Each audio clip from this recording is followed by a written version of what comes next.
Jungle Break. It's me, Raven. Hi. We're doing SCPs for this stream. So I've got my little spooky warning up. Welcome in, everybody. I hope everyone's doing good today. I'm having a very chill day. Dark storm down. Hello. Hello. Good to see you. Welcome in. Yes.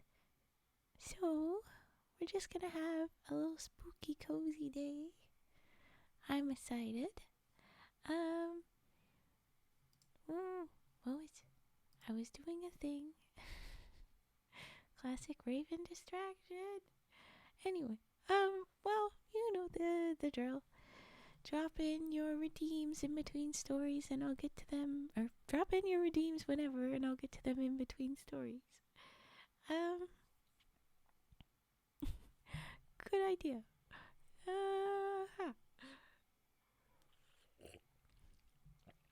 Hi, Droidhead. Thank you, LeBlanc. Yay! Yes, very glad you're here. Ooh, typing. I will get to the typing after the first story. I should update that command to use your emotes. Ooh, yes, if you can. And Killer Cam in with the scissor snips already?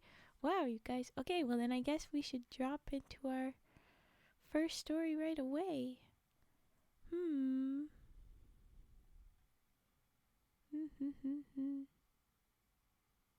Yes, okay. This one was recommended by Braddy, so I thought I might wait. I just realized I should wait for Braddy, but Braddy can watch the VOD. We'll see them then. Ooh, terrible roll. Pretty bad Riz. Let's see if LeBlanc can give a good love. What do you think, LeBlanc? Come on, LeBlanc.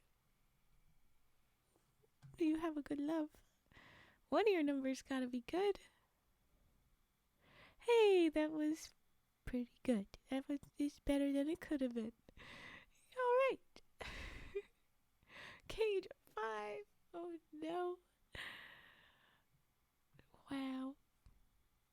50. Wow. You better have a good love. Oh no. We are doing SCPs with one story that's not an SCP at the start. Hey, you're so similar to LeHonk today. I had already updated the same message that runs on a timer, but I forgot to update the manual one. Aha, okay. LeHonk and I are one and the same. Cage is usually less violent, but nearly. Dark! You're gonna go down the exact same road. Oh, never mind. We got some better loves and Riz there. Look at you guys. Yay. Somebody's good numbers. They cheated. Oh no, Fat. Proof that did not. It's invalid. Well, with that, like I said, the first story was recommended by Braddy Cthulhu, so hopefully he see it.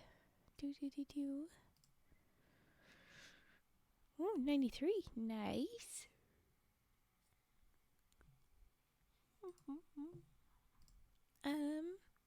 But yes, okay, so we'll start our first story. It's not an SCP.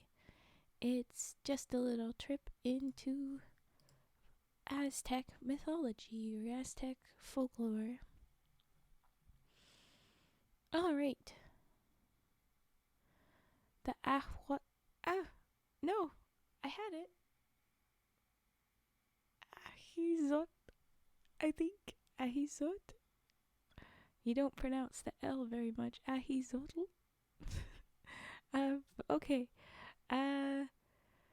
It's Ahuizotl, thorny one of the water.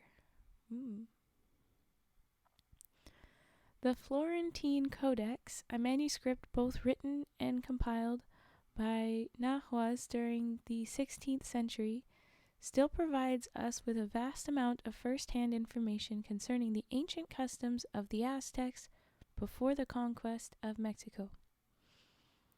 In it, one can find important passages on Aztec history, religion, and deities, but there are also chapters that discover more mundane topics, such as flora and fauna, types of trade and occupation. I do have a list for stream. I've got lots of recommendations now. We have the story sharing section in the Discord, and I've got the first few picked out from that. They have been longer lately, so I don't expect to need any more than what I've got. So I should be set. But if you ever want to drop more in the Discord, you can go ahead and recommend some stories in the Discord. Just please be sure to add, what it is. If you're not recommending an SCP, I want to know what it is, because the SCPs are usually pretty obvious. But then, if you have trigger warnings on it, I like to have a specific trigger warning to be able to say in front of them, because I do always read them without knowing them.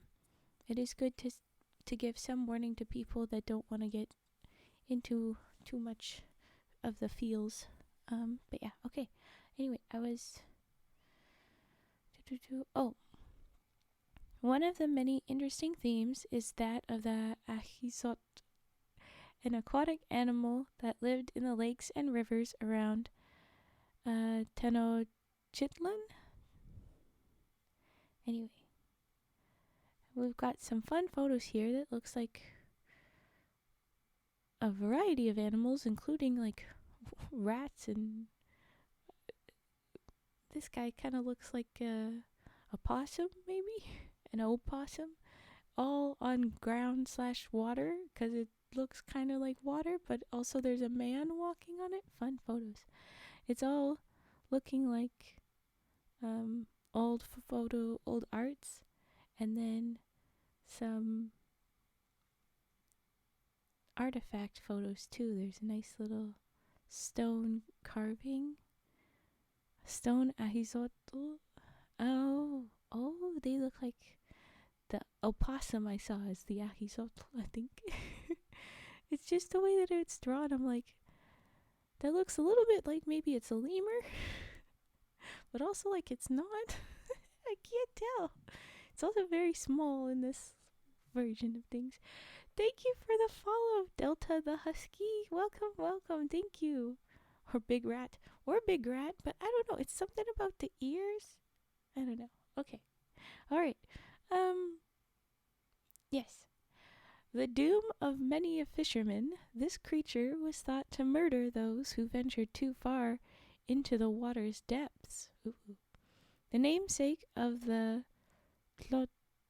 I'm guessing it's I don't know how to pronounce. I'm guessing Tlatoani Emperor Ahuizotl, 1486 to 1502.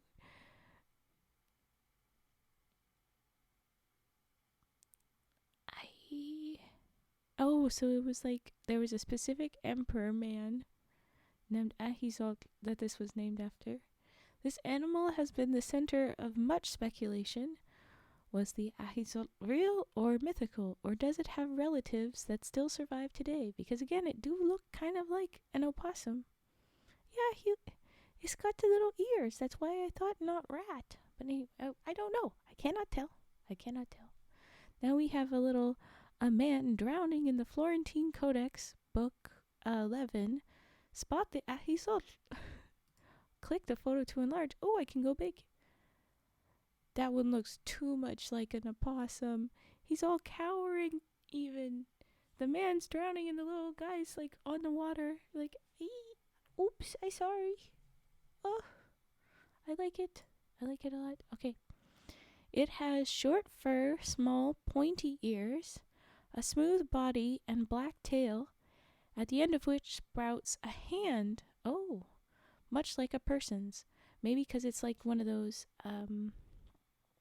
prehensile tails that can, do stuff. Maybe that's where a hand comes from. Or maybe it's a real hand. I don't This animal inhabits the depths of watery springs, and if anyone reaches the edge of its domain, he is dragged by the tail's hand and taken down to its depths. Which is a quote, I guess, from Book 11, Florentine Codex. Ooh. Hi, Rose. Yes, doing good. Just be getting in on some folklore. I wish I had put it on a different one, but Brady shows up often more for the SCPs, and I realize I probably put this in the wrong one, but it is viewer recommendation story, so I guess I'm happy with that. Oh wait, there's one of these in My Little Pony. Really? Wow. I did a stupid yesterday. Oh no, what kind of stupid? Tell us. The origin of the Ahuizotl, or thorny one of the water's name. In Nahuatl, I don't know. The word Ahuizotl can be broken down into 3 roots, according to the historian Father Angel Maria Garibay. They are the following: Ahuizotl,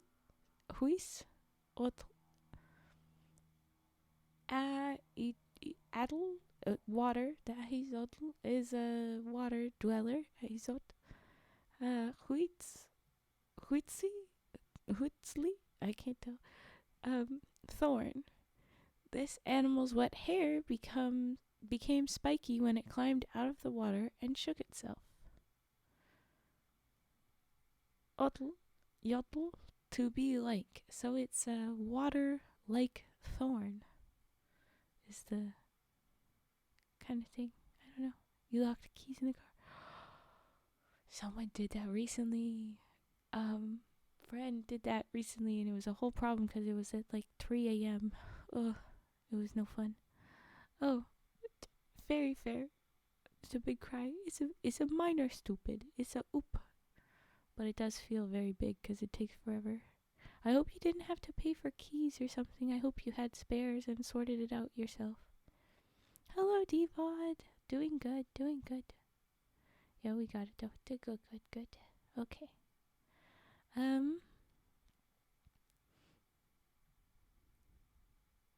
The trip to Tlalocan? The Ahuizotl is thought by some investigators to be a mythical animal, bane of the water goers. We used a clothes hanger. See, that's what I was going to recommend, but I was also like, where do we get a clothes hanger for friend? Okay.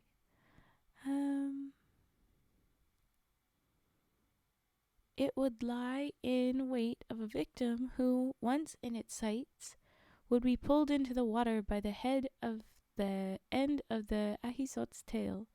After a struggle that threw up fish, frogs, and frothy water, the human was dragged below the surface and drowned. This is why it's with our spooky stories, because it's spoopy. Okay, Ahuizotl used its sharp fangs it has fangs, to pull out the person's eyes, teeth, and nails. Ew. After a few days, the body would float to the surface, but not just any Aztec was authorized to pull it out of the water, as it was considered to be too precious to touch. This task could only be completed by the priests of the Tlaloc water deities. According to Aztec religious belief, those who met their death by drowning traveled to the beautiful earthly paradise of Tlalocan, I think, home to the water god Tlaloc. His wife, oh, it's a big long name. Hold on, I'm gonna definitely garble this. Chaljihuitlicu. Sorry. And their helpers, the Tlaloc. I'm assuming that the sounds of the TL, because that's how it had sounded, I think, when someone was trying to teach the pronunciations. Anyway. It was thought that they were chosen for this fate by these deities either because of their goodness in life, should be rewarded by an eternity in Tlalocan, or because they had dared to hoard precious stones, symbols of water, instead of offering them to the gods. Wouldn't that be like something to Punish? No? I don't know. We'll do an SCP right after this one, Huntsman of Atlas. We're just finishing up this one. A name fit for a Tlatoani? The way Tlatoani, or Great Speaker, Ahuizotl, ruled the Aztec Empire for 16 years, from 1486 to 1502. Like his namesake, this emperor was swift in war, and his aggressive nature led him to conquer 45 Mesoamerican territories. So that's who that's named after. We've got a couple more photos that are fun. Some stuff with the water on the guy's little back with the tail, and some with the emperor guy, with what looks like a little balloon of a little Ahuizotl, because there's a little guy he's looking like a squirrel now, and then like a little string down to the emperor, so it looks like he's got a little squirrel balloon. It's cute. Okay, what was the Ahuizotl? Researchers have tried to find the Ahuizotl amongst the fauna of the Mexican Central Highlands, comparing it to other aquatic quadrupeds and hoping to find its match. Some physical depictions of the Ahuizotl have been mistaken for the native Mesoamerican dog, or its quintly. The National Anthropology Museum in Mexico City has one such example, a statue that initially looks like Ahuizotl,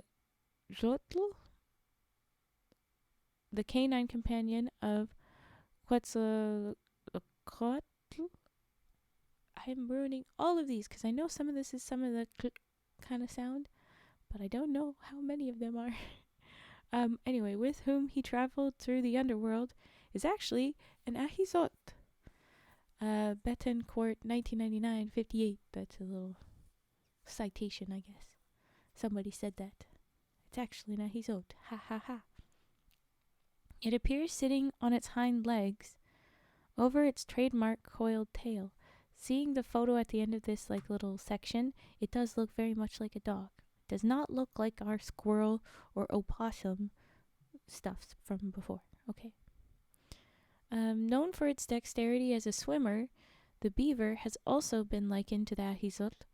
Nevertheless, its vegetarian tendencies, flat rodent teeth, and lack of a coiled tail, whose tip shows a hand, indicates that the beaver could not be the being we are looking for. Again, I feel like this is a little bit more... The tlacuache, a shy nocturnal animal, had a great legacy among the Aztecs. Some investigators believe that it was this creature that contributed to the creation of the mythical Ahuizotl. Sorry, I'm on time. Not late or early. Perfect, Bridget. No need to apologize, though. Okay.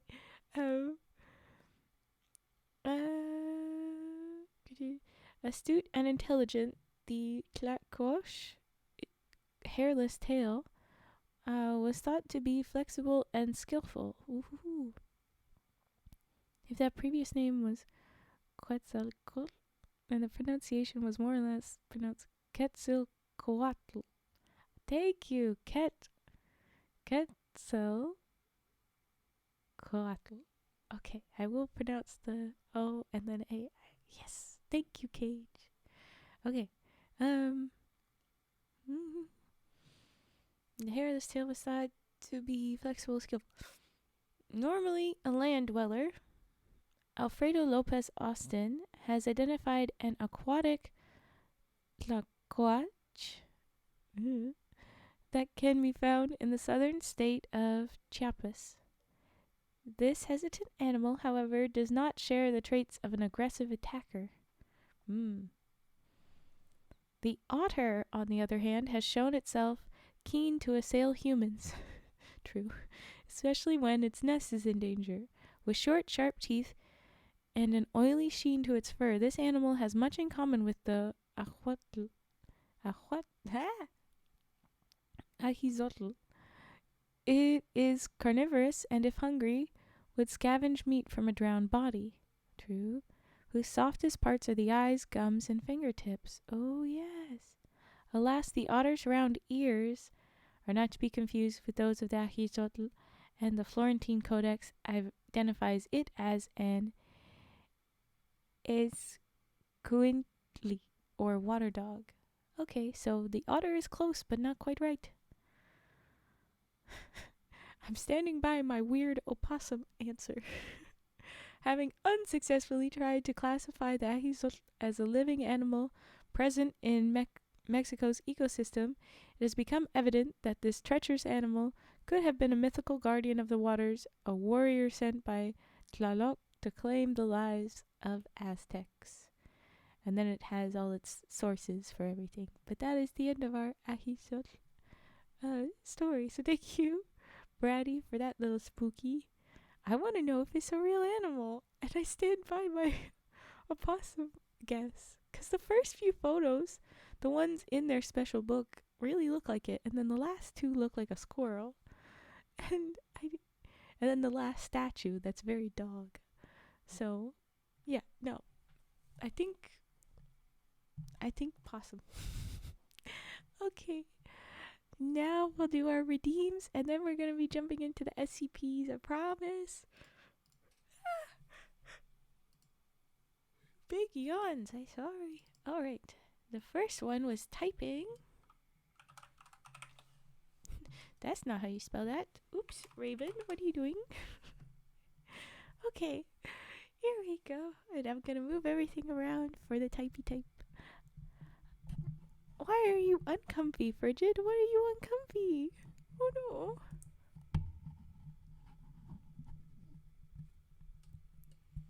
Okay.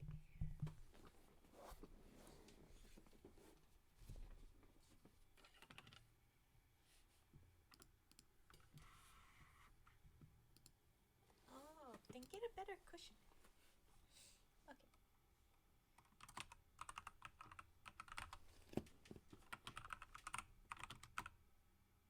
Huh? What have I done?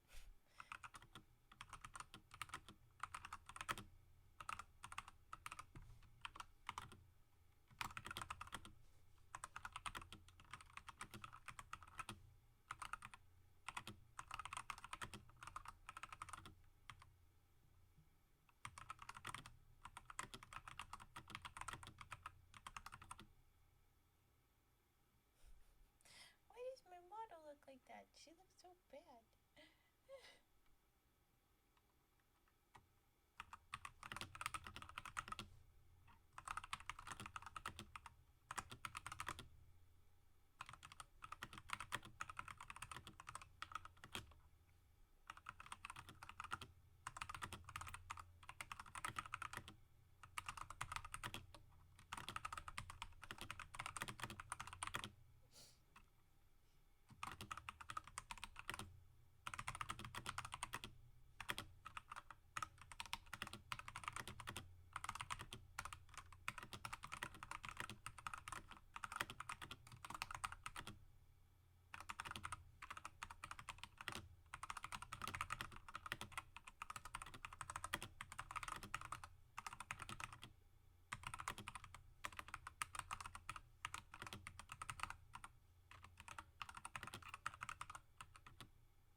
Now I'm gonna go straight into card dealing because the mic is in the right spots.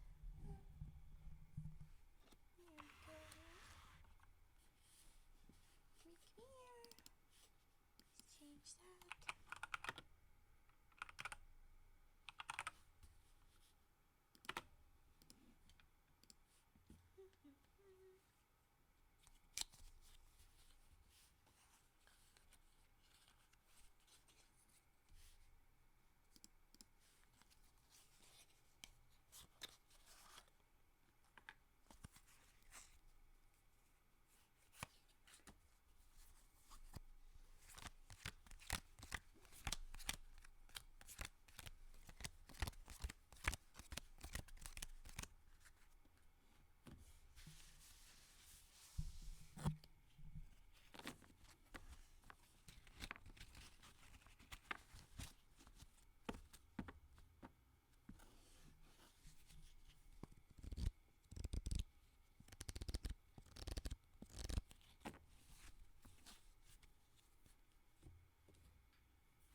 problem. Alright, now we'll do our scissor snips. And the others, I see you little frigid. Scissor snips. Here we go.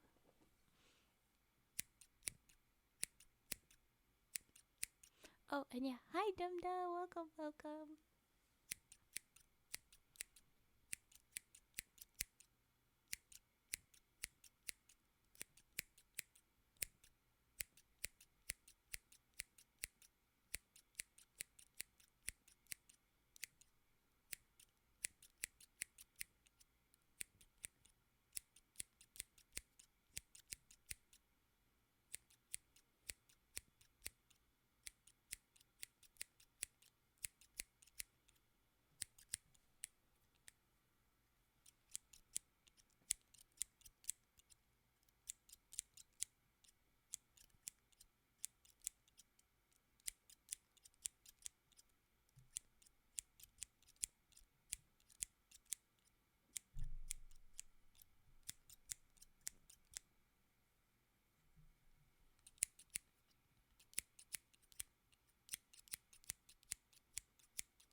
There was our scissors. Now we'll do a comb. Boop boop a doop, boop boop a doop. Comb twing. Boop doo. Here we go.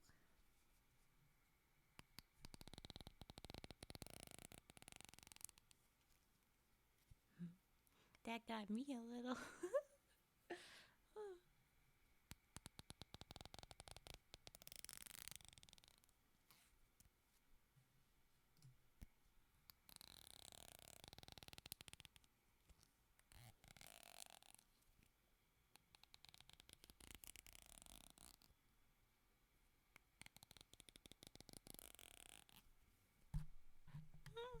Sorry.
I had fun with the comb there. Okay.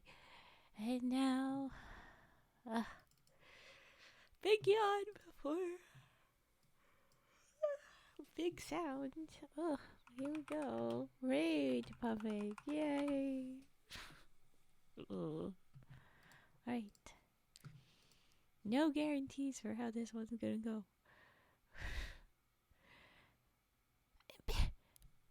Oh, wait. There we go. I rage.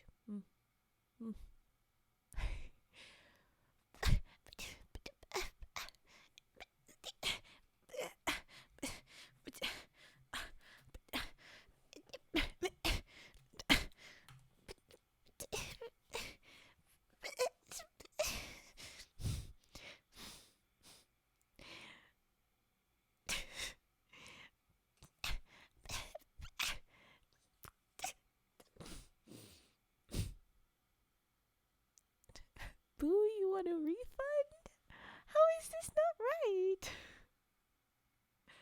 Was this always a thing? No, it was not, Darkstorm.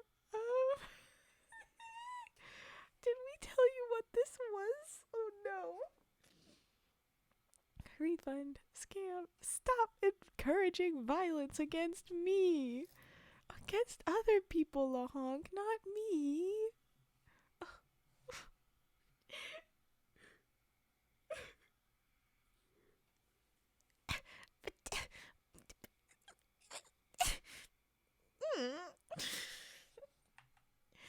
Okay, that's all of the rage puffing we'll do. So dark. Here's what that one was while I swap over to our SCP story. Um, basically, we had our page ruffling sound title, right? And someone was reading that real fast, and it sounded like, or it looked like, because letters got moved, rage puffing. Page ruffling, rage puffing. Hi, Yar. Yeah, boy. And so they read it, and they were like, oh, oop, I read that as rage puffing. Weird, huh? And I'm like, rage puffing? You know what that sounds like? That sounds like when a Karen gets put in their place and they just do a little stutter, like, but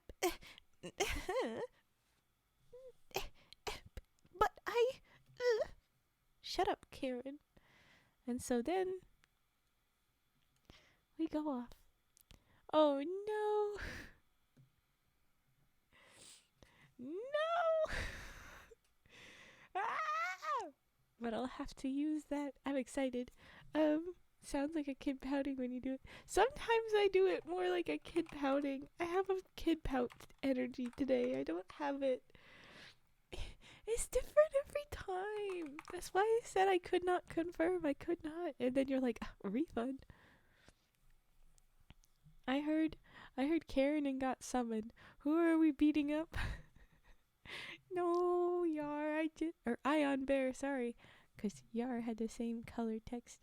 It was just the rage puffing story. If you don't know that one, I'm sorry. I just said it too, so I don't really want to say it again. You love that one? I'm glad. I'm glad you like it. You didn't seem excited. I'm like, rage puffing is our meme. I don't know how much I want it to control all of my stream, but it is still a fun meme. So I'm gonna play back like, this again. Big eye roll. How well does she do eye roll? Let's watch. Did you even do anything? I didn't even see you do anything. Okay, we're gonna try an eye roll again.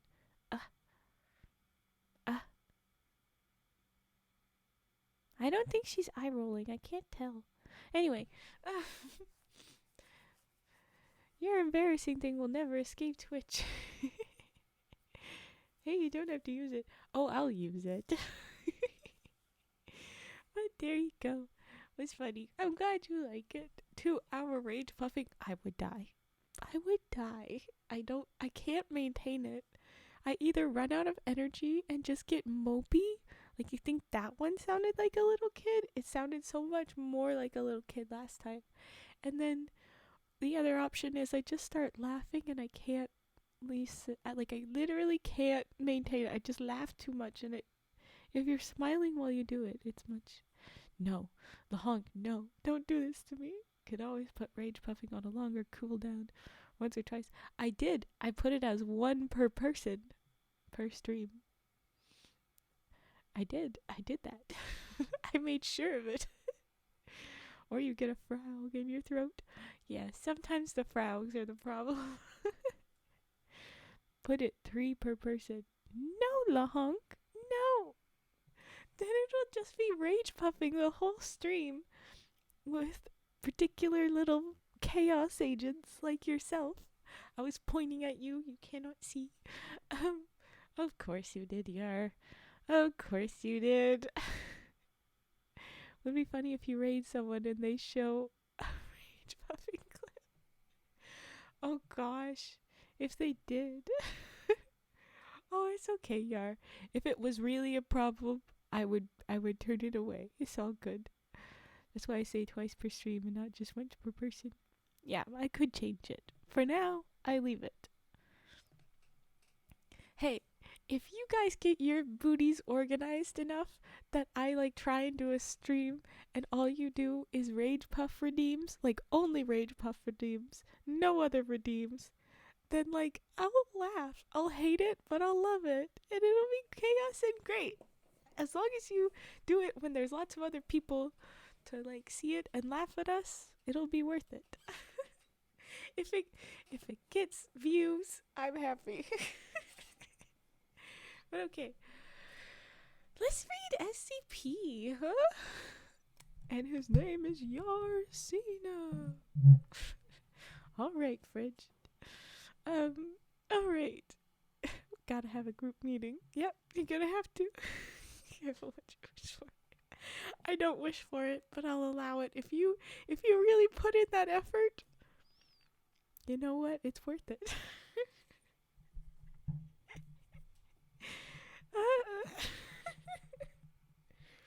Okay, focus. I have SCP to read. Now this one, I believe, was recommended by Aiden, and it's so funny. Aiden usually shows up very quickly demanding SCPs. Very, very ready for SCP reading if they're not here. Hi, nuriakea. Good timing. I was just saying that Aiden is all about his stories and we're about to read his, but yours is up next. So look at that. We're going to read yours soon. Oh no, wait. Do I have this the other way around? Yes, I do. It is your story. It's his next. There you go, nuriakea. It's your story. 5956 was you, right? It was. Ha ha ha ha. SCP, yes, you. Frigid.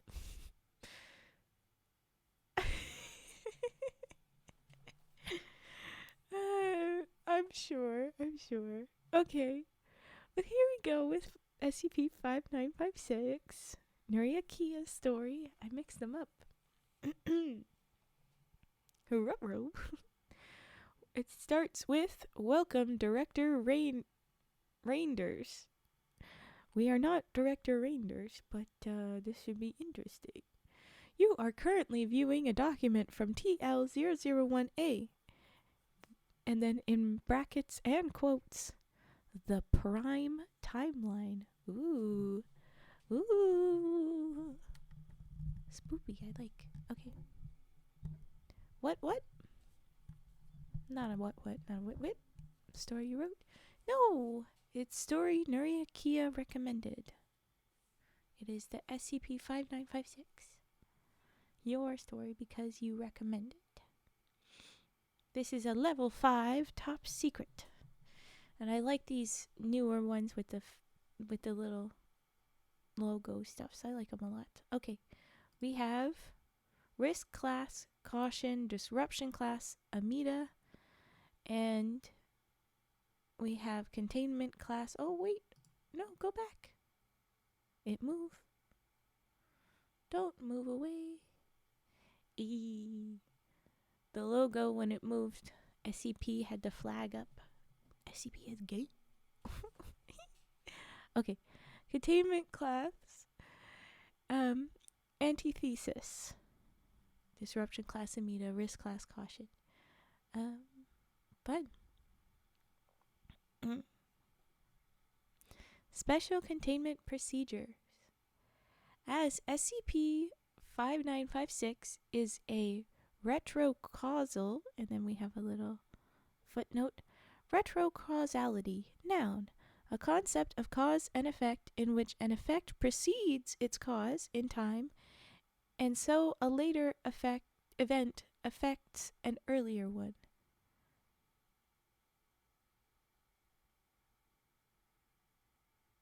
Antithesis? I liked antithesis. Antithesis makes more sense. You are correct.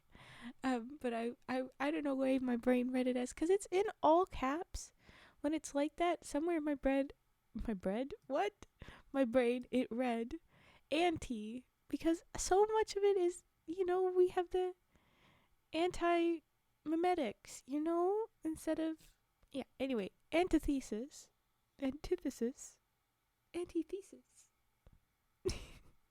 Anyway, she has a bread brain. Oh no, the secret's out. I have bread for brain.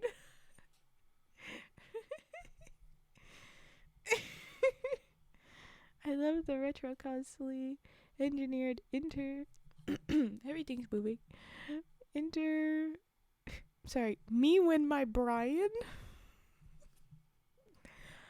I hit you right back. You're Brian? You're what?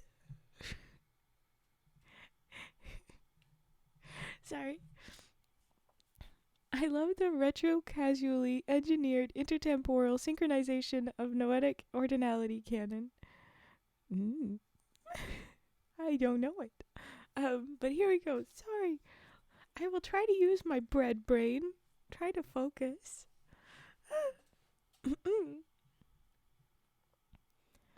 Yes, the retro-causal predetermined decontainment success it is quote unquote contained through enforcement of its effects. My Brian hurts. Then take him to a hospital. I don't know.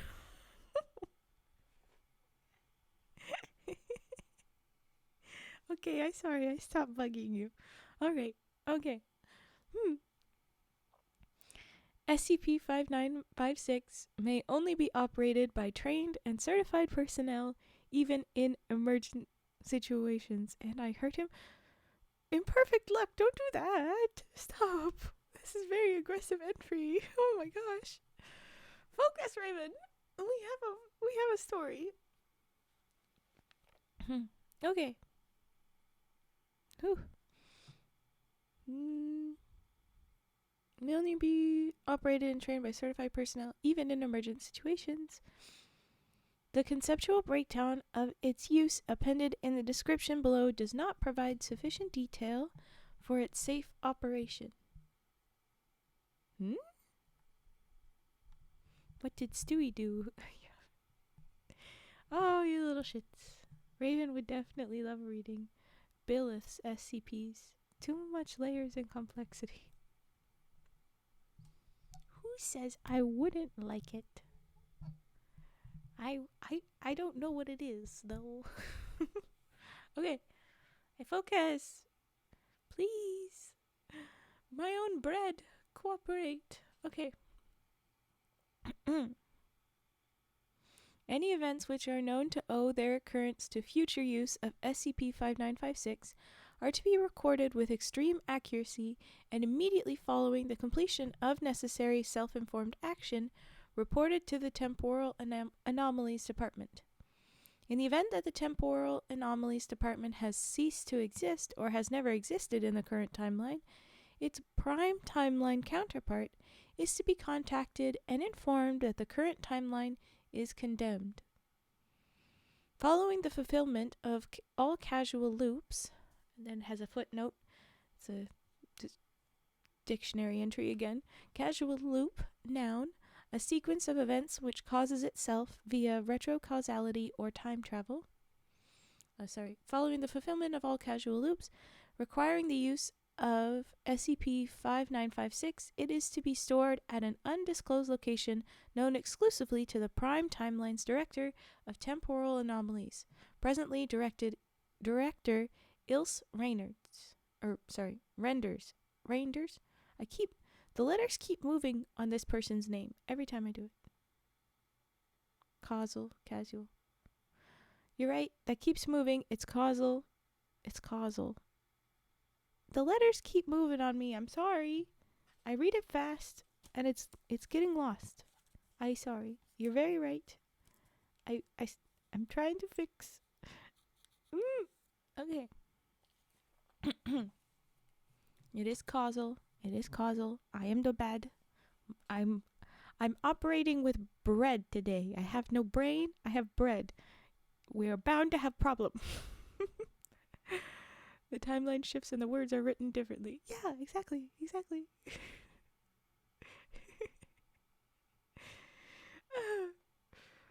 Okay.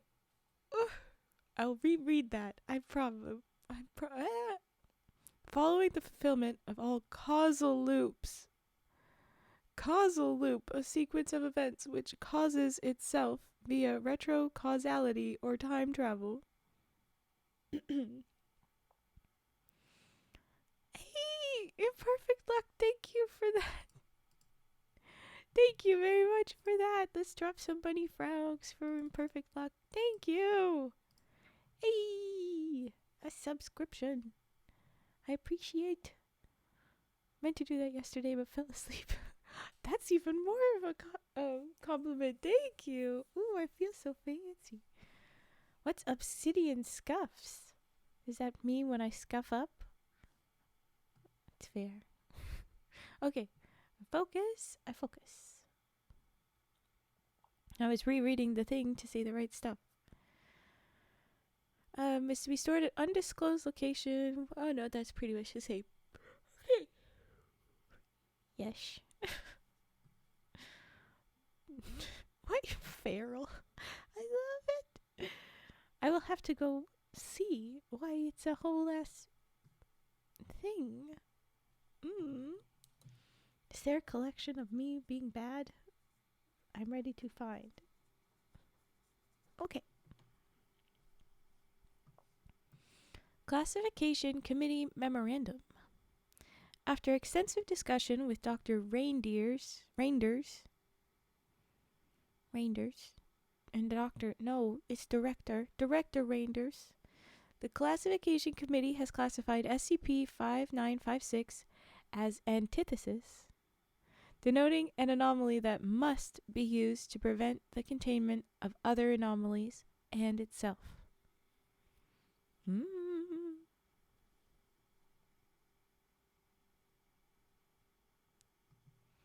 Description: SCP-5956 is the Reisno? It's a REISNO. Oh, this is what you were talking about. Yes. Retrocausally engineered intertemporal synchronization of noetic ordinality. Bread EXE is not responding. Agreed. That's it. SCP is the Resno, which is making me think of Fresno. It's not Fresno. Okay. And that's just REISNO, but anyway. It is that canon, a temporal manipulation mechanism allowing the synchronization of one's consciousness at two distinct points in time. Ooh.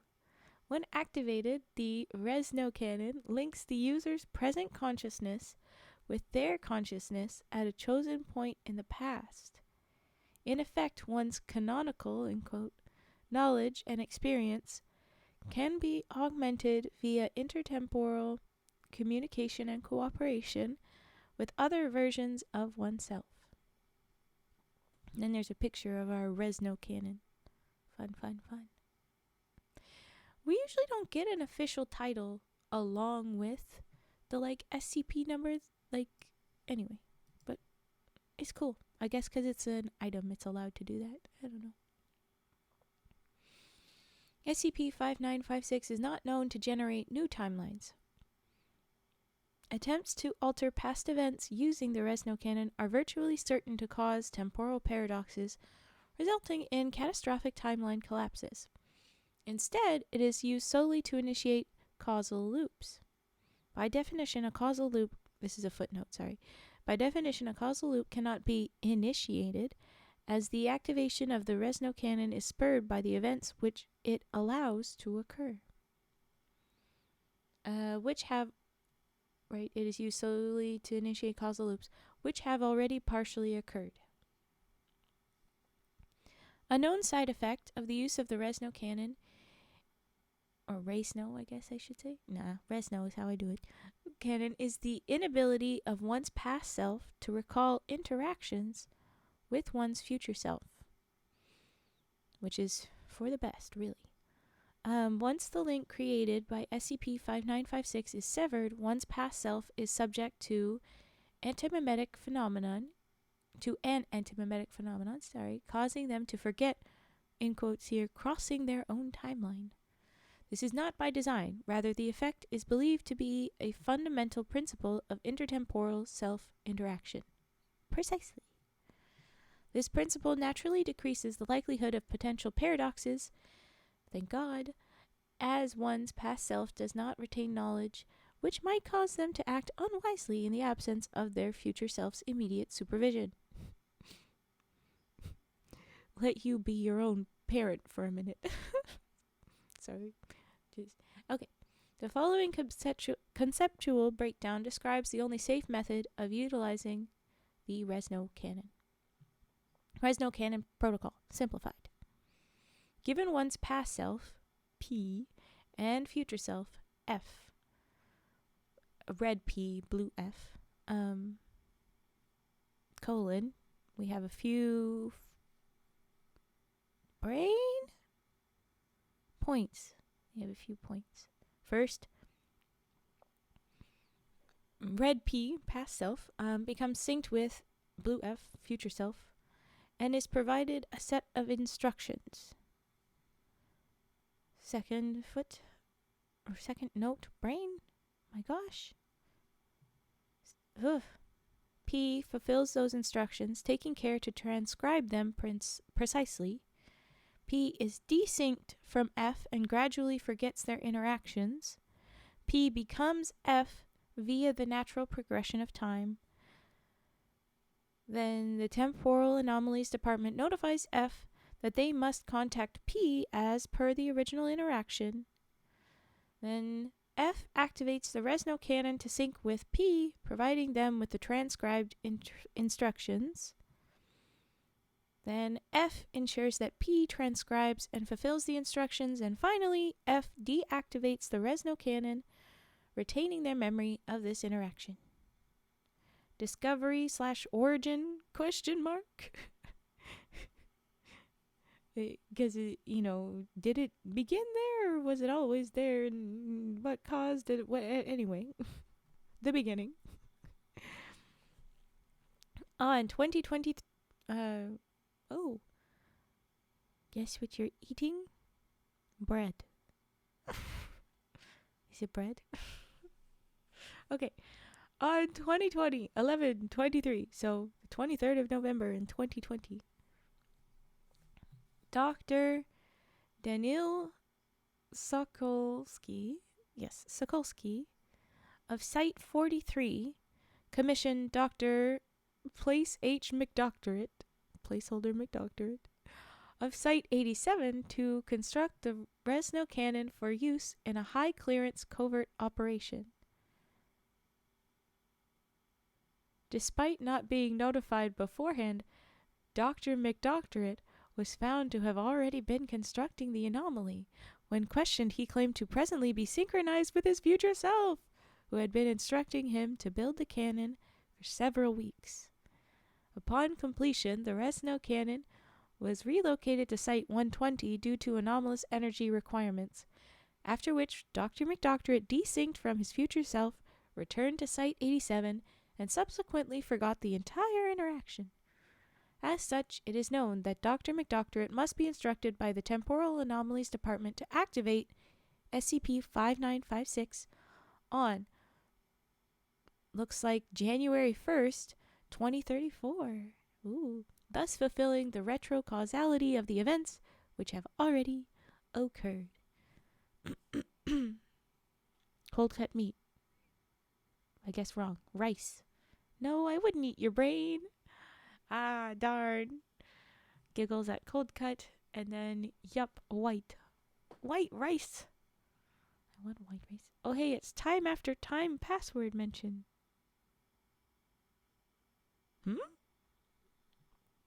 Hydrate. I will hydrate. Nice swishy. Okay. And I'll also stretch, because you say to. We have another file that I have to reveal.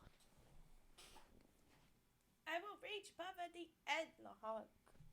And it's not the end. We interrupt stories only for the maybe trigger words and the hydrate and stretch. Okay. Internal records. It says, according to internal records, there are 2, in brackets, relevant files in this or alternate timelines. Your mom's so fine, 69. What a fun password. Okay, to view the next relevance file, click here. I'm clicking. What's it gonna do? It looks like it's a whole new frickin' entry that's significantly longer. How do you do this? Nuriakea, I think this is like the third time you've done this where I'm like, okay, I'll read this one short entry, and then I'm like, oh, hey, wait a minute. There's a thing to click to the next one. And it's a giant freaking article. How do I read all this in one stream and respect the other people's stories? I don't know. It's long. Sorry I yell, but also I'm operating on bread. It's about time I do weird. There's a small excerpt of reindeers informing future placeholder McD about the Resno cannon. In 6500, the longest SCP on site. Don't read unless you want to spend 3-4 SCPs dedicated to a single SCP. Is it longer than the 682 collection of attempted decommissions? That's the word. Because there's like so many decommissions. Wait, I was yelling? It was kind of yelling. It wasn't really yelling. It wasn't volume yelling. It was energy yelling. It's longer than that one? Wow. Then no, I will not read. Not at this point in time. I have books recommended that I think I will eventually try, but it would be chapter by chapter that we go. Oh, you don't want to hear me? Like I said, we're not doing real yell. We're doing energy yell, not volume yell. Okay. Oh my gosh. And there's even more freaking files. Oh my god. This one goes on for forever, I feel. Okay. Do I want to read this one in this stream? Or do we want to tuck it away for another stream? Because I feel like it will be good to read this. Okay, how about this? We do our little break. My ears are angry with you yelling. I'm sorry, Lahonk. Hello, El Chiquitas. Hola. Here's an idea. Read only the special containment procedures in the description and the 2 incident logs only. What are the 2 incident logs? So we don't do the incident reports.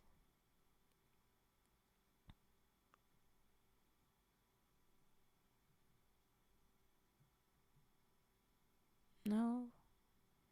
There's incident report. Description. There's still lots. You bonked me. Oh no. That's fair. Mehris. I think we will take our break, do rage puffing and other redeems. And if we have had Aiden show up, or who else recommended the other stories? They're also both nuriakea. There you go. If Aiden shows up, or you want me to read 7579 or 7686 first, then I'll read one of those. But if you want to read this, and Aiden is not here, then guess what? We read this one. We read it all. We go for it all. But let's do the redeems. Now I begin with a rage puff, but feel free to send everything else in. We will do. I guess technically this one has, it's 5956 offset 1. It's listed as an SCP-001. Ooh, that's cool. It's from the Paradox timeline. That's funky. Okay, anyway, let's do our rage puffs. And our decision will be made after other redeems, so please drop in redeem. Yeah. Ooh, 51 for Riz on Yar. Pretty meh as well. Yawn. Okay, here we go with the rage puffs.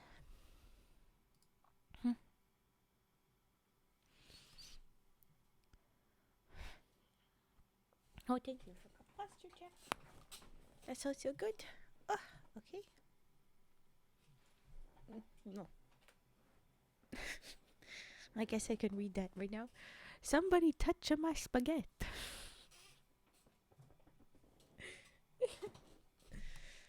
There we go. The Lahonk did redeem beaded bracelet, but we have rage puffing first. Alright, here we goes.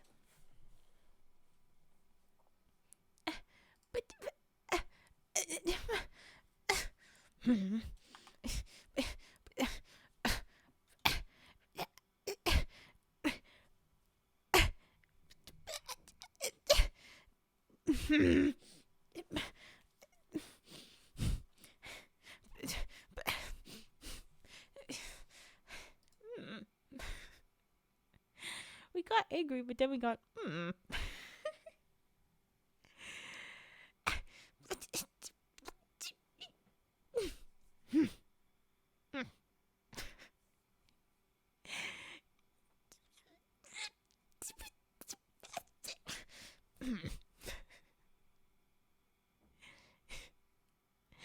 Okay, I think that'll be our rage puffs. Oh no, it's not.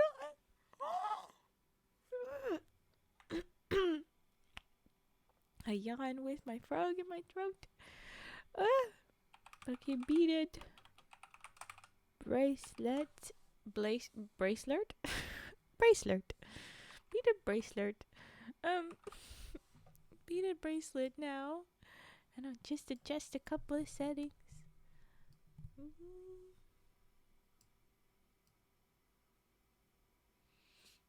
Cause it be real quiet. I would turn it up for the brushes and bracelet. Here we go.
And now we'll do brushes. So let's do that.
Alright, there was our brushes then, too.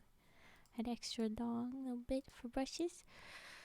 Very soft, very cozy sounds there. Alright, so if we has Aiden, we will read Aiden's story. If we do not have Aiden in here, we will go ahead with the rest of 5956 in this alternate world where it's an SCP-001. Hi, little forehead. Hello. Hello. Where did that go?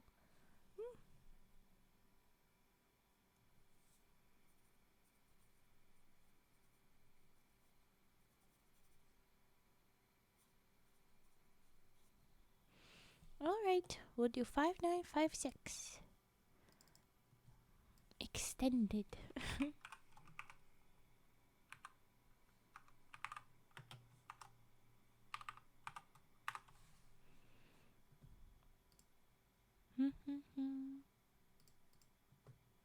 There we go. Here we go.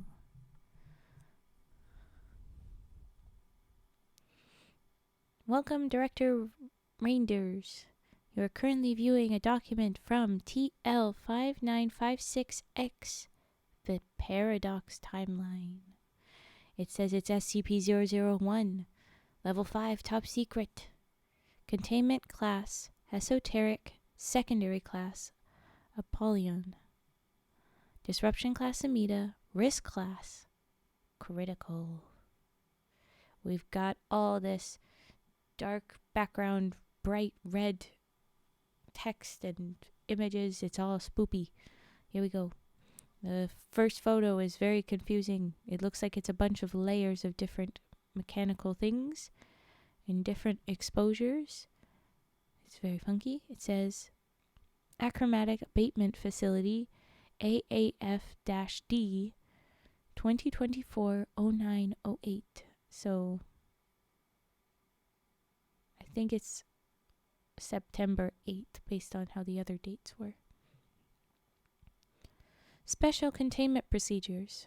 As SCP-001, which is our 5956, it's just a different number now over here in the different timeline, is a paradox-induced recurrent catastrophic containment failure. It is, quote-unquote, contained through, I don't know if I know this word, amelioration of its effects on relevant timelines. Amelioration. What are you? Amelioration. Funky. Each day on the 8th of September, I was correct, the following actions must be taken at Site 43. Any actions timed to the precise second have extremely narrow windows of opportunity. Ooh. What is it actually, nuriakea? If you're gonna critique me, help me learn, not just tell me I'm not quite right.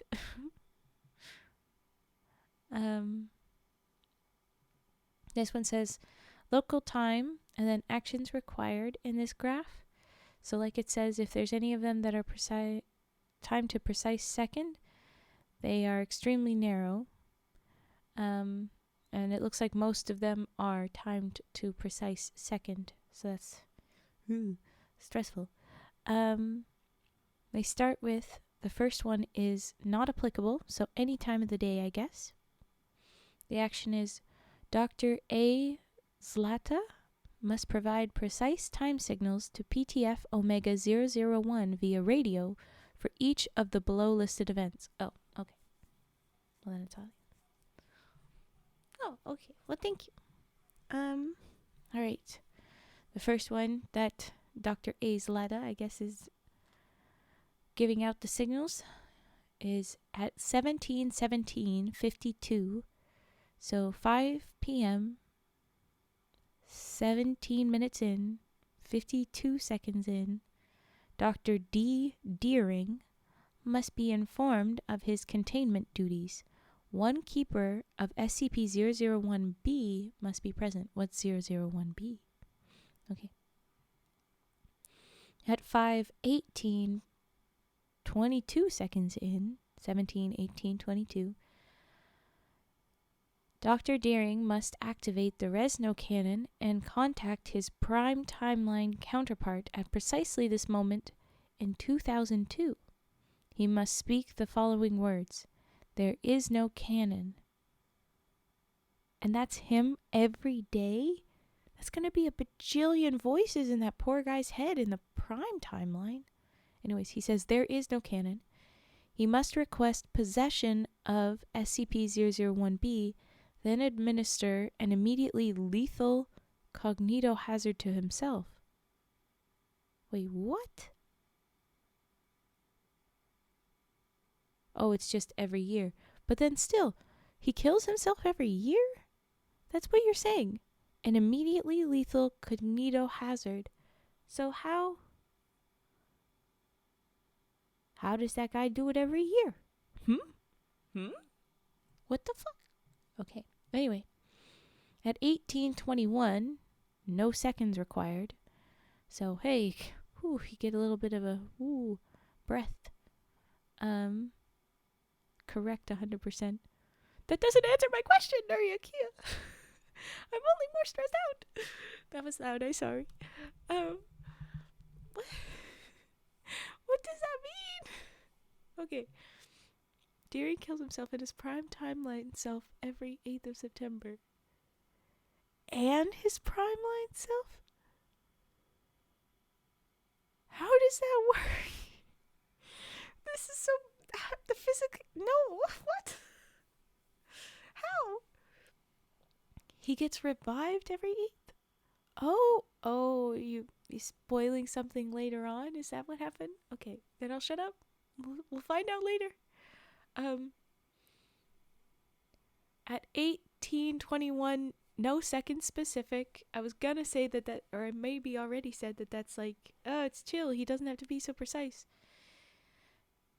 It's Agent S. Radcliffe must not respond to his radio, so he can't respond for a full minute. He has to be very consistent.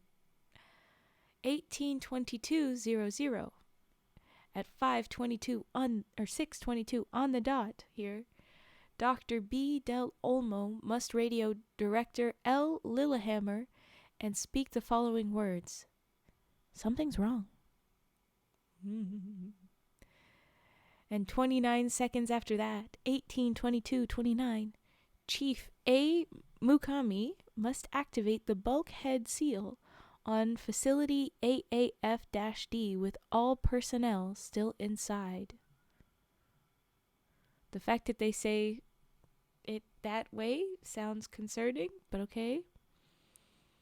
7 seconds later, 18:22:36, Chief Mukami must sound the evacuation order for the security and containment, applied occultism, and archives and revision sections. 5 seconds later, Agent Radcliffe must not respond to his radio. I like that Agent Radcliffe's duties is to do not do. You are to not do. Okay. Well, you technically die every time you fall asleep. I disagree. The cells in your body don't die. Your consciousness goes away, but no, it doesn't. It's working on something else right now. Yesterday's you were you, but now you're getting too much into a spiral. Okay. At 18:22:57, 16 seconds after Radcliffe doesn't answer his radio, Chief Mukami must activate the bulkhead seals on the security.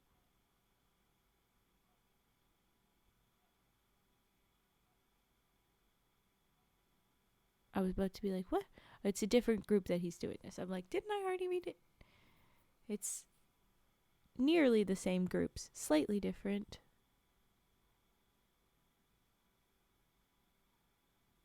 Yeah, he has to activate the bulkhead on Facility AAF, and then he has to send out the evacuation order to those groups, and now must activate the bulkhead seals on the security and containment, applied occultism, and archives and revision sections with all personnel still inside.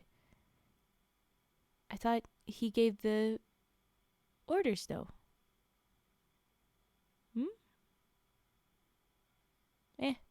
Yeah, okay. So anybody that's still inside is still inside, maybe. I guess maybe. Yeah, anyway. Okay, I'm getting my brain. Theoretically, the people evacuate, but possibly they don't. 1823-01. Dr. D. Markey must engage in Tirias Protocol, destroying the Euclid and Keter class wings of the Security and Containment Section. 1823-17. Agent Radcliffe must respond to his radio. Hey, he finally gets to do something. Respond to his radio with the following words. Please tell me you're not still in there. It all makes sense because they have to die. So everybody has to die every year? What the fuck? Physically, what? Oh, I see that. Yeah, you're right. Wow. Jeez. Okay. I'm sure it'll explain later. Okay. 1823-29. 12 seconds later. Chief R. Ambrogi must seal the intersectional subway system and engage the vacuum flush mechanism. 1824-53. Dr. R. Worth must crawl beneath his desk and manually trigger the controlled burning of the archives and revision section.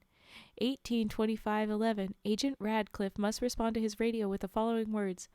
The concentration cell should be safe. It's just north down that hallway. 1827, any point in that minute, Chief Janet Wilhelm must order MTFs Alpha 43, Beta 43, and Delta 43 to engage the spectral entities at facility AAF-A. Okay. 1831, any second, any part of that minute. Dr. Del Olmo must broadcast stun memetics to all surviving personnel in the applied occultism and archives and revision sections. Anybody that's alive, you gotta be stunned. Oh no. 1834, any time in that minute. Chief Mukami must direct security and containment forces to neutralize all site personnel within the applied occultism and archives and revision sections, save for Dr. Worth. Okay, so Dr. Worth is the one guy that gets to live? Maybe? We'll find out. It says the following underneath this large chart. The following personnel must perish. Blank Dr. Harold. Deering Dr. Dougal. I think we've got the names kind of weird. Dr. Lillian Lillehammer. It's written out kind of funny with the last names first and then the little title and then their first name. But anyway, okay. Blank Dr. Harold, Deering Dr. Dougal, Ibanez Chief Delphina, Lillehammer Dr. Lillian, McInnes Director Allen, Nasimbeni Chief No, Ngo Dr. Nung, Okori Dr. Udo, Weddle Dr. William. Any individuals terminated by new occurrences of SCP-001 must be added to this list. Then PTF Omega 001 are to keep an extremely accurate record of who amongst them is presently unable to communicate and are to cycle this inability at regular intervals. Interesting. Funny names. Some of them, yes. All reflective surfaces within Site 43 must be destroyed or otherwise stripped of their reflective properties. Reflective fluids must be diluted such that they are opaque. Why can't we have reflections? The memetics and counter-memetics section must ensure that all personnel apply solution 001A to their eyes on a 4-hour schedule indefinitely. Weird. Okay. OG43 has funny names, yes. Welcome. Sucking Tom Cruise's toes? Welcome in. Thank you for the follow. That's a funny name, too. Okay. And now finally we're at the description with another funky, overexposed, double exposed photo of this one looks like wheels and pipes. That is a name I recognize for better or worse. But okay. Description. SCP-001 is an annual cascade containment breach / anomalously stable temporal paradox occurring in the achromatic abatement, applied occultism, archives and revision, and security and containment sections of Site 43. Dramatic local reality alterations will revive and subsequently terminate 9 deceased Foundation personnel and damage containment apparatus throughout the site. So it does say it will revive and then terminate. Funky. Okay. Like I said, there's that one photo. It has these little sections that look like they're kind of trying to be info about the photo. It's little letterings. Maybe that's supposed to be the date. Maybe that's supposed to be the time. Maybe that's supposed to be the location. I don't know. Welcome in, Tom Cruise's toes. Okay. On 2002-0908, so this is September 8th, 2002, Dr. Dougal Deering, telepathically brain, received a set of instructions from a future version of himself in an alternate timeline. And this set of instructions, I, again, assume he gets from every year of himself in the future, because it's supposed to happen every year. Just too many voices at once. The text and the image are actually instances of SCP-5109. Ooh, fun little Easter egg. I feel like I gotta put 5109 now down on here. SCP-5109.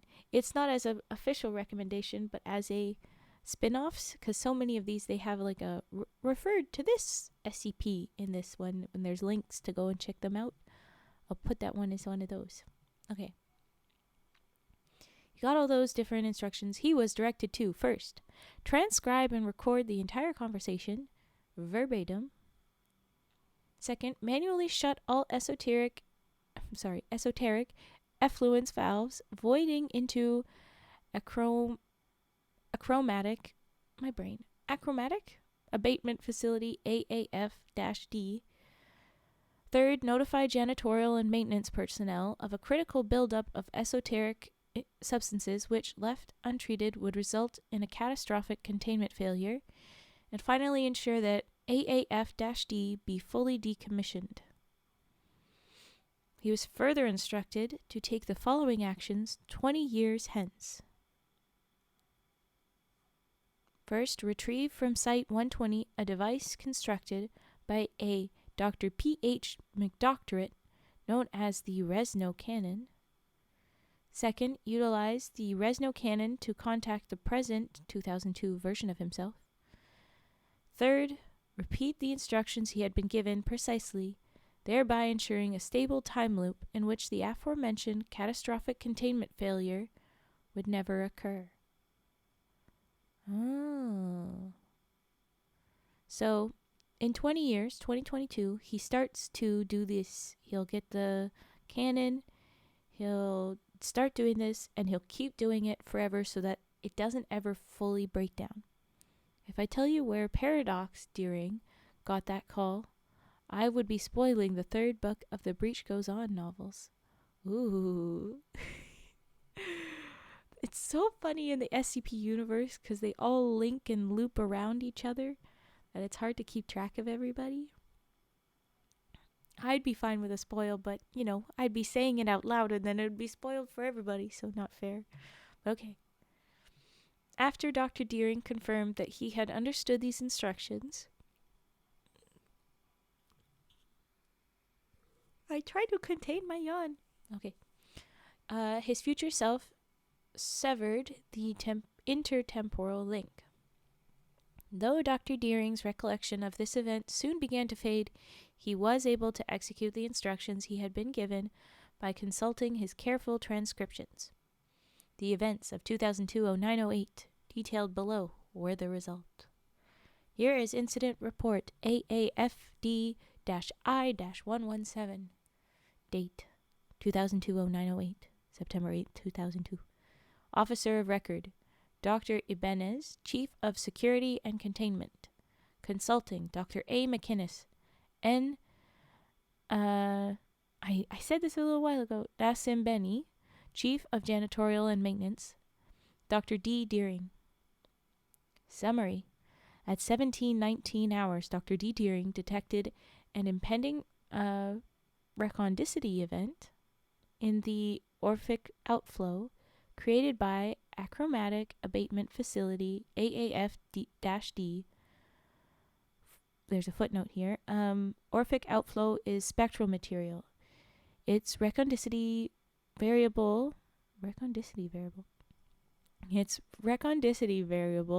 describes the extent to which it has become too esoteric to be contained within Euclidean geometry. It is too much. Dr. Deering executed an emergency flush of this material into the adjacent facilities, preventing a catastrophic containment breach. After further risk evaluation by Dr. D. Deering, oh my gosh! I know why things were too loud. I hadn't adjusted the mic back. I thought I had. Sorry, everyone. Sorry. Oops.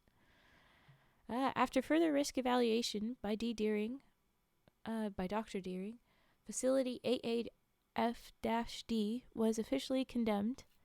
At 18:22 hours, during a routine inspection prior to its decommissioning, a loaded spectral grounding conduit burst.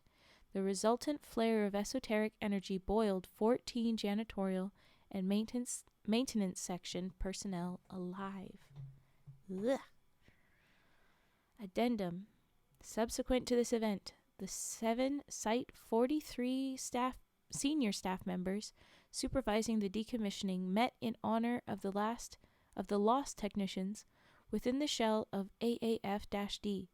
They expect to meet again on the 10th anniversary of the incident, 8 September 2012, and for all subsequent decennials, every 10 years. Ooh. Funny fact, or is it a spoilers, from nuriakea, so block your ears for a second. Remember 6820? One of the prominent personnel in that SCP is Placeholder McDoctorate. Yes. Placeholder McDoctorate in 6820 actually came from a different timeline. That timeline is the Paradox timeline, the one you're reading right now. Little shit. Why did you leave? Doesn't that cause a problem? You have items to do, don't you? Didn't he? Scrolls back. Did we see a Placeholder McDoctorate in here? I know that you were vaguely... Your name was up further. No. Your name was in the other one, not in this version of one. Oh. You left this one. That's why you're not here. Ooh. Okay. Anyway, alright. Fun one. I have no idea. Oh boy. Alright. For 20 years, no further achromatic abatement related incidents occurred. In the days preceding 22-0908, September 8, 2022, Dr. Deering placed a request to Director Asheworth of Site 120 asking that the Resno cannon be transported to Site 43 for use in a demonstration of temporal mechanics. But that's not really what he was doing, because we know his instruction. However, on 22-0908, while preparing to fulfill his latter set of instructions, he was informed that neither the device nor any trace of its existence could be found. The events of 2022-0908 detailed below were the immediate result. Date. Oh, this is Incident Report 001-I-1. Date 2022-0908. Sorry. Officer of Record A. Mukami, Chief of Security and Containment. Consulting Dr. X. Du, Chief of Quantum Supermechanics. Dr. D. Deering, Chair of Achromatic Abatement. Summary: Dr. D. Deering has inadvertently created a serious temporal paradox and subsequent containment failure via poorly considered timeline manipulation using a device known as the Resno cannon. At 17:18 hours on 2022-0908, Dr. Deering recognized that his actions of 8 September 2002 had somehow retroactively erased the device he had used to undertake them. The resultant paradox initiated a wavefront of malignant causal, temporal, and narrative energy, which, unchecked, would likely have resulted in the catastrophic restructuring of universal reality. However, this wavefront originated at the site of Dr. Deering's paradoxical actions, achromatic abatement facility AAF-D, due to a pronounced reaction with residual esoteric material in the decommissioned facility.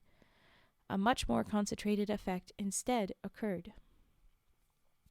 AAF-D was immediately reverted to its 2002 configuration, including its full payload of esoteric effluence, its near-critical recondicity variable, and its backlinks to all other abatement facilities. The recondite material, much of it containing causal, temporal, and narrative elements, interacted explosively with the paradox wavefront. All abatement apparatus in the entire facility immediately reached critical recondicity, and the most extreme alterations of reality yet on record followed. Effects included, but were not limited to, the retroactive and asymmetrical erasure of unknown entity, with our footnote here saying, the contours of this subject's existence can be traced in some foundation documentation and historical records, but no hints of its nature or characteristics have survived, save for cryptic references to a being known as the unyielding, in quotes there, and in italics, so, ooh. Okay. Then increases/decreases in the number of perceptible/mobile temporal dimensions. Then spontaneous and exclusively red monochromacy. Because everything is very red. All the photos were very red, like I said, with anyway, okay, you got it.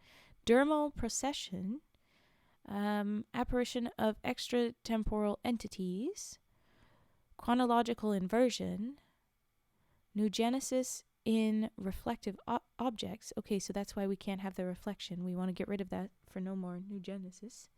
Multiple sets of extrasensory perceptions. Total linguistic and communicative failure. Condensation of vaporous substances resulting in sharp temperature increase. Nadurosis? Here's the footnote with what that is. The demotion of an individual. The demotion. I don't know why I saw an N there. The demotion of an individual to their lowest possible form. The anticlimax of their development. Does that mean they're all babies? Or maybe they're just toddlers? Or that one really cringe year in high school? I want to know exactly what they mean by that. Lowest possible form. Or does it mean they go back to single-cell organisms instead of, like, Homo sapiens? I don't know. Anyway, and then also, finally, Cialoria, which I don't know what that is either. Many of these effects have persisted to the present. Yep, the one where you act really cringy. Eee, love it. Okay. And finally, the detailed report, which is significant. It is very long. And that is the part where it ends is where you said to end. So I think at least I will break at where it ends. And then, yeah, okay. Detailed report. Just prior to the incident, Dr. D. Del Olmo was engaged in an interview with an SCP object in the security and containment section. Oh? Okay. Goodbye, Cage. Yes, I will be back for tonight's stream. For sure. Alright. Take care and good luck for whatever you are doing for your self-care. Have fun. Okay. Like I said, they were interviewing SCP object in the security containment section. As this entity's existence has apparently been erased by the subsequent events, he is unable to recall the exact nature of their conversation, but he left the chamber convinced that a containment breach attempt was imminent. He headed to the security and containment section to radio Dr. Lillehammer and convey his suspicions. And I want to scroll back up because I'm pretty sure that was his action. He gets to have his first action. Something's wrong. Yeah, he just radios something's wrong. Super freaking descriptive. I guess because you forgot. But okay. The 7 senior staff members who had supervised AAF/-D's initial decommissioning were engaged in their memorial activities therein when the breach occurred. They were immediately alerted to the paradox wavefront by the sudden transformation of their surroundings.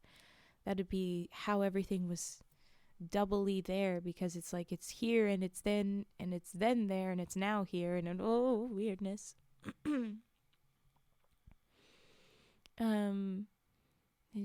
Site director Dr. L. Lillehammer radioed the officer on duty outside AAF-D, S. Radcliffe, for a status update. Agent Radcliffe had misplaced his radio and so did not receive Dr. Lillehammer's transmission.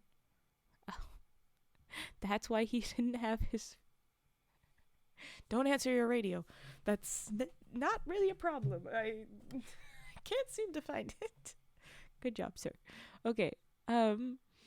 Dr. Yu Okori therefore opened the hood on an Orphic outflow pipe to check its recondicity. After a brief visual inspection, she reported that A, a catastrophic thermic event was now imminent, B, the safety shielding around the pipe had become porous, and C, her death was likely also imminent. She then removed her hand from the pipe and attempted to move away from the other members of the group. Her muscle mass passed directly through her dermis, carrying most of her skeletal structure and organs with it, and collapsed into a pile of viscera. Her dermis remained standing, so her skin stayed up. Okay. The voice of Dr. Del Olmo then erupted from Dr. Lillehammer's radio at a volume high enough to cause permanent hearing damage. Yikes. Dr. Del Olmo's declaration that something's wrong coincided with the collapse of Dr. Okori's dermal layer. And a series of autovisual anomalies indicating the beginning of a mass containment failure in AAF-D.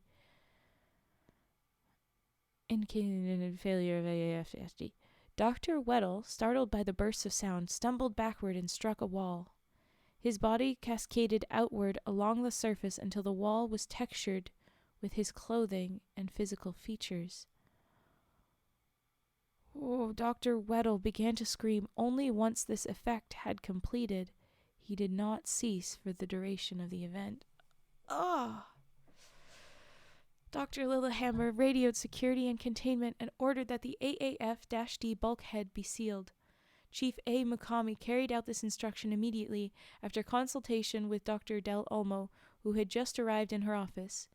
She also ordered the evacuation of all workspaces in the vicinity of AAF-D. At this point, narrative energy emanating from AAF-D reached the anomalous document storage lockers in the archives and revision section. I would love to be put inside AAF-D. Oh no, seems like a fun day. You're broken. You're broken inside. That's what that says. No. Don't be there for this day. Fuck no. Besides, once you're there once, you get to be there forever. Ugh. Oh, I'm just seeing the hydrate from Generium. I will hydrate. Hydrated. Okay. Like I said, at this point, narrative energy reaches anomalous document storage lockers in the archives and revision section. the spontaneous manifestation of hundreds of small-scale thought forms, reified pataphysical constructs resulted. The entities constructed their physical forms from the section's extensive collection of printed records. So a bunch of paper thought forms. As local reality collapsed in AAF-D, Dr. Lillehammer again radioed Dr. Del Olmo to seek advice on the safest location within the facility to take shelter. When Dr. Del Olmo did not respond, his radio had been transformed into glass. Fun. Dr. Lillehammer radioed Agent Radcliffe, who still had not yet located his own radio. Oh, okay, Yar. Bye-bye. We'll see you later. Take care. Radcliffe still didn't find his radio, right? Dr. Blank physically accosted Dr. McInnes and accused him of causing the present calamity with his incompetence in 2002. Oh, scientist fight. Okay.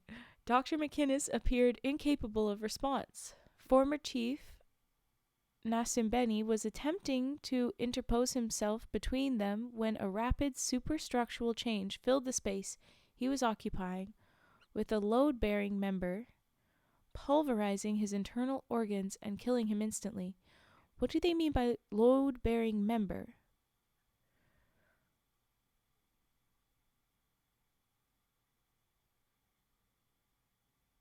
Rapid started change to space. I guess just a thing. P.S. My birthday is not on 0908.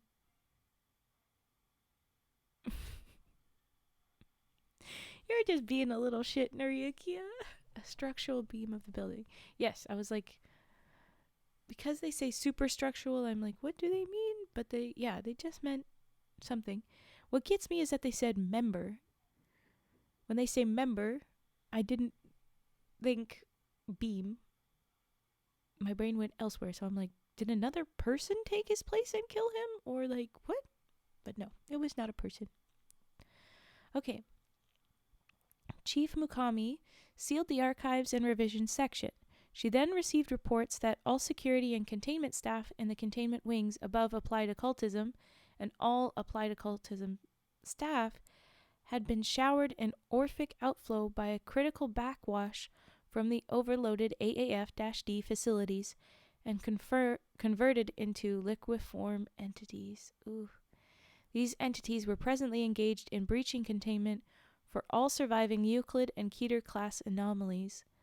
Simultaneously, 2 containment chambers were obliterated by spectral superheating, and their supposed occupants retrocausally erased from reality.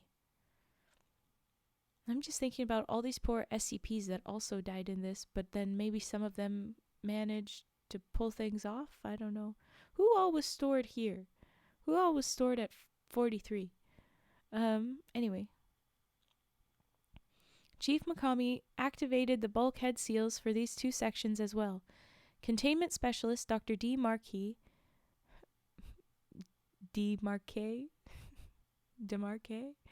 concluded that the captive anomalies could not be allowed to become compromised by the transmogrified staff and enacted Interius protocol. Interius? Shaped charges obliterated the containment chambers and their occupants, dealing considerable structural damage to the site as a whole. Agent Radcliffe recovered his radio and noted the 2 missed transmissions from Dr. Lillehammer. He attempted to contact her. His message was not received, as upon entering AAF-D, the radio wave took physical form and began pinging off the remaining intact abatement apparatus, setting off a series of explosions throughout the facility. Ooh. Hello, Cyber Stan. Welcome in. Hello. Janitorial and Maintenance Chief R. Ambrogi became aware that AAF-D's sealed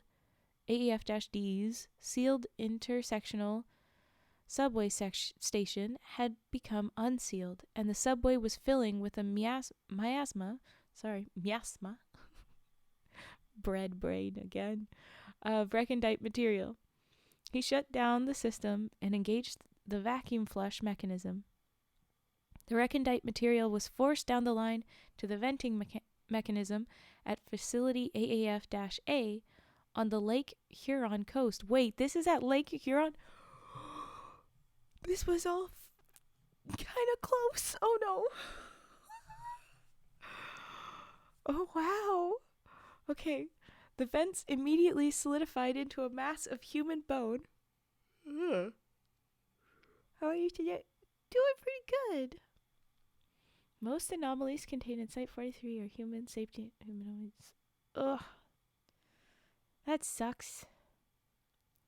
Yikes. I wish we had the more funky peoples there that could, maybe help out. But obviously if this keeps happening, they couldn't do much to help out. But this is all at Lake Huron. Wow. Okay.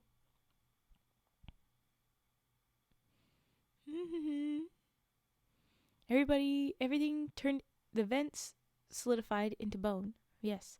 And AAF-A itself soon filled with recondite material. Within one minute, all personnel in that facility had suffocated. Ugh. At least it was within a minute. It was relatively fast, but oh my gosh. Chief Ibanez stepped into the path of a warm gust of air and inexplicably froze. You stepped into warm air and then froze? Crazy. Dr. Lillehammer attempted to push her out of the way, but Chief Ibanez's body had apparently become elastic. Oh, wow. It wrapped around Dr. Lillehammer like a large rubber balloon before bursting, covering her body in fluids. Dr. Blank collapsed against a wall, sobbing uncontrollably. Fair. The thought forms in A and R had by now achieved complete canonization, fusing into a single pataphysical construct composed primarily of papier-mâché newsprint tentacles. It expanded its body mass by consuming the clothing worn by A&R personnel after converting their bodies into a slurry of organic material, which it then discarded. This slurry remained immobile and emitted vocalizations consistent with extreme distress and/or arousal. So some fun sounds. Okay. Grunts. Dr. Worth retreated to his private office, hid under his desk, and activated the pyroclastic charges beneath A&R. That guy Grid, thank you for the follow. Welcome. Thank you.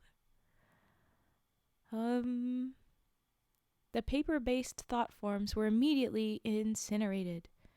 Dr. Worth survived, as his metal desk was shielded from the worst effects of the fire when a solid cloud of ash covered it. Damn. A being resembling Dr. Weddle approached. So can you choose a number between 1 to 800? 637. There you go. A being resembling Dr. Weddle approached the senior staff in AAF-D, carrying an S&C service weapon. Oh no. The real Dr. Weddle's screams could still be heard emanating from the walls. Remember, he collapsed into the walls and such, and has still been screaming ever since. The being spoke the following words to Dr. McInnes. 637 one-arm push-ups? Gee, no! Do 6, and then 3, and then 7. Do 16. 637 is insane. Don't do that. Oh my god. Okay. Take care of yourself.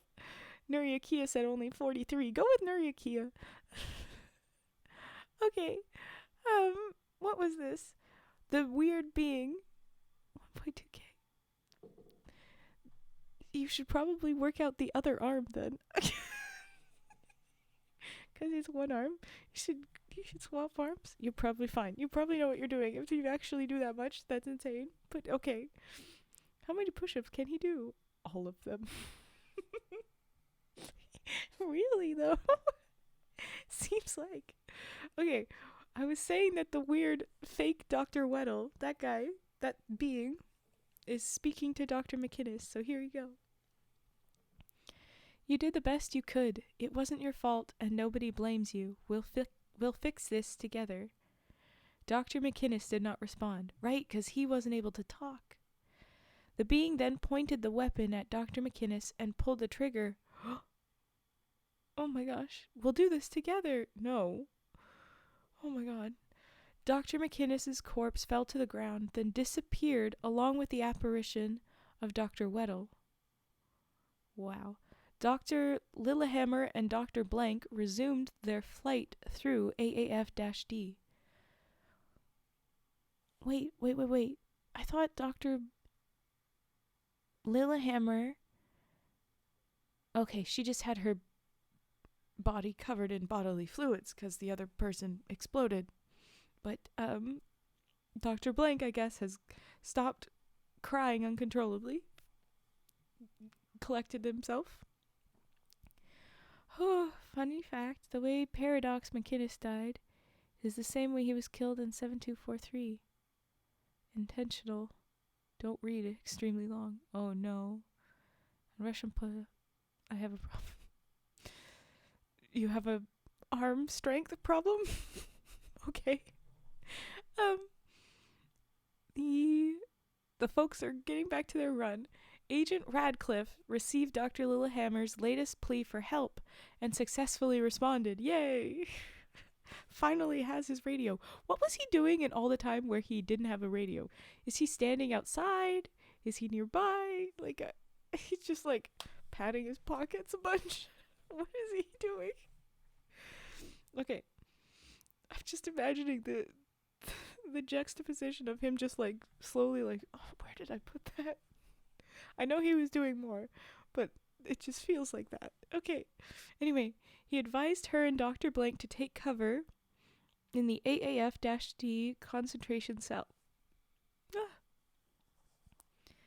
Miss, I have been training for 3 years, and my friends started calling me Goku. Oh, there you go. Well, alright. Okay. He says to go to the concentration cell, which was equipped with high-effectiveness abatement devices. He provided them with accurate instructions for reaching the cell, unaware that the entire facility had just undergone a Euclidean shift and reversed its cardinal directions. Well, oops. Okay.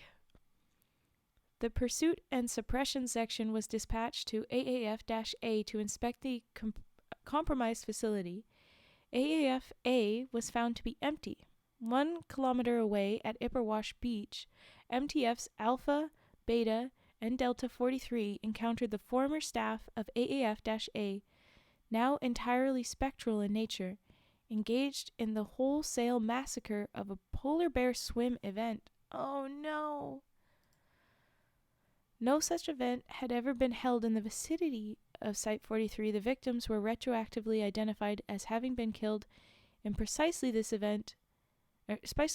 fashion at an event in September 2002 in Reykjavik, Iceland. Oh, weird. So that's one of those another anomaly sections where these folk from Reykjavik got moved here to be killed, I guess. Place and time overlapping? I don't know. Okay. Limited engagement with abatement fluid dispatched the entities with no casualties, but all 3 MTFs suffered heavy subsequent losses when the water level of Lake Huron rapidly rose to meet them, and an entity resembling J&M technician Philip E. Deering, related to Dr. Deering, began pulling them below the surface one by one. Oh.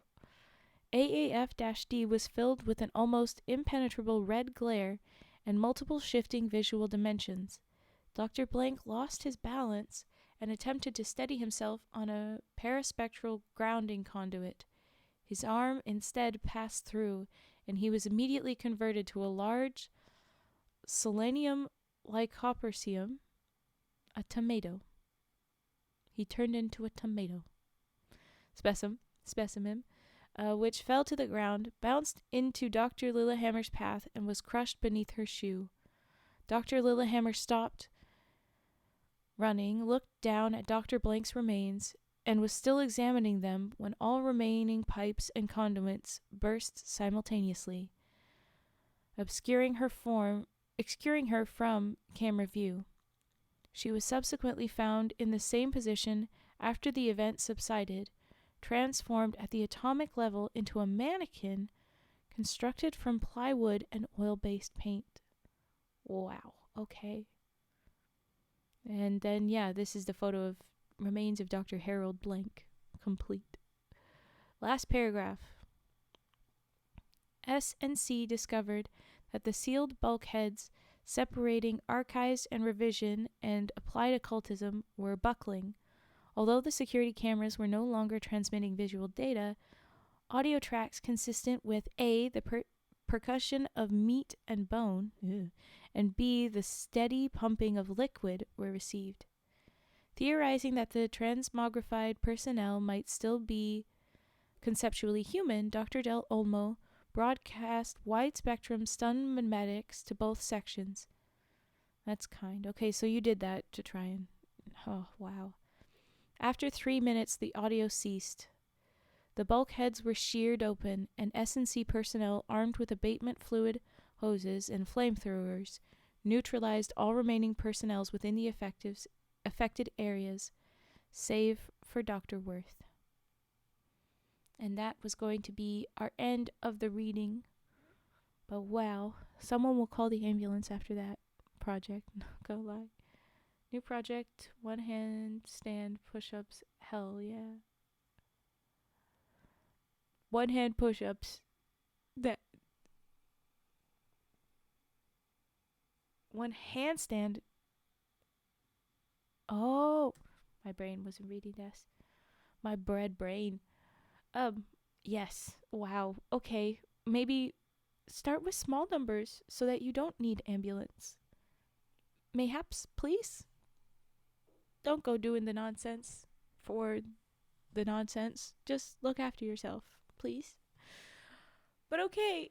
So if I fall asleep, night beforehand. Okay. Well then, good night, dum-da. We're taking our break for redeems now. 50. Do 50. Just 50. Not 50K. Not 1K. 50. Max. That's still a big number for lots of people. Okay. Dice. Thank you, Lahonk. We'll do dice.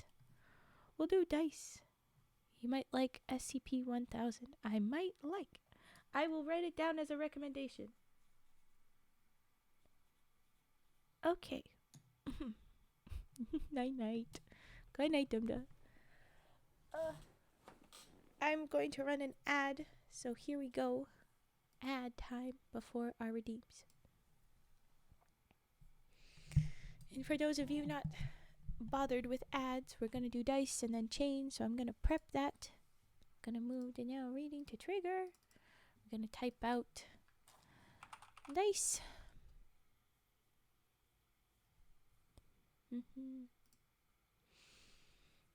I'm going to have to remember to pick up halfway through 5956/001 next time. Ooh, I might have to go. Okay. I have to go high numbers because I like to go high. Well, okay. Okay, we're gonna do dice, but I might have to go very soon. Hopefully I make it to the end of the stream time, which is 8 o'clock, and it is 7:33. But, I may have to go. We'll see. Alright, I move the mic for the dice. Here we go. Moving mic. I apologize for big noises.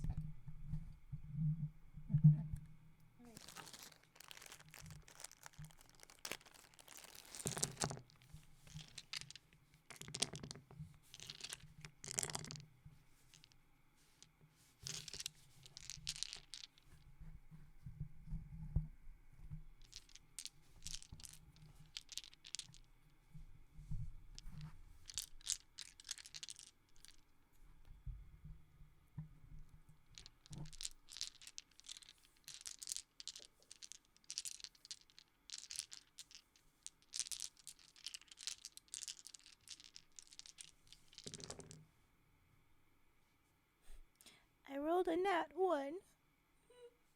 Sad. I always tell you guys when I roll a crit.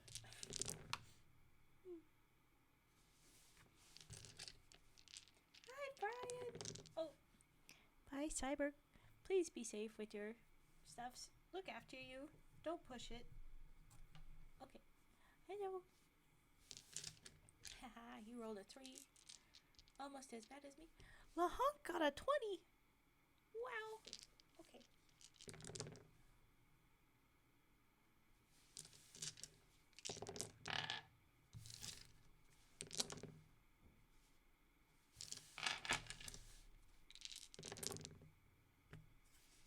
Hey, and now I rolled a 20. There you go.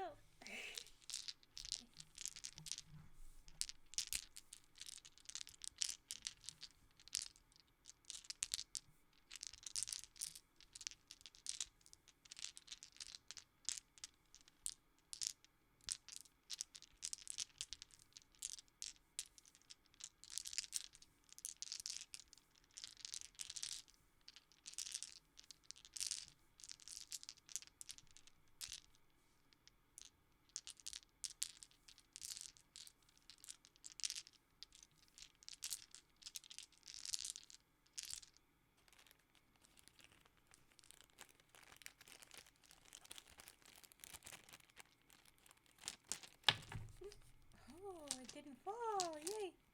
Let me hit the table. Alright, there is dice. And next we will do chain. I'll move things around again. Thank you, Brian, for always saying so nice things. Brian's always so nice. Okay. Chain time. And a boop boop. And a boop boop. Okay. Here we go with chain. Look at that. Being so nice to chat too. Okay.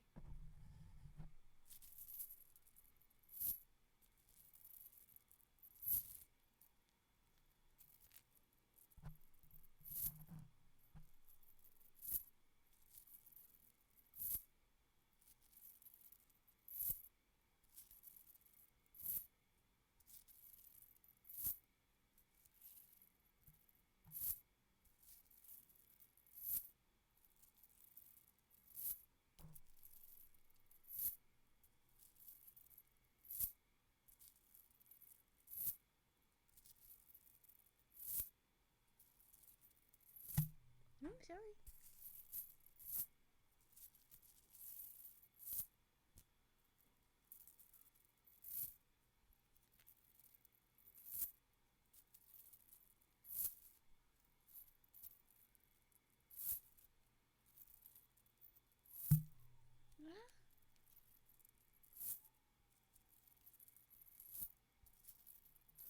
Oh my gosh, I've never seen it.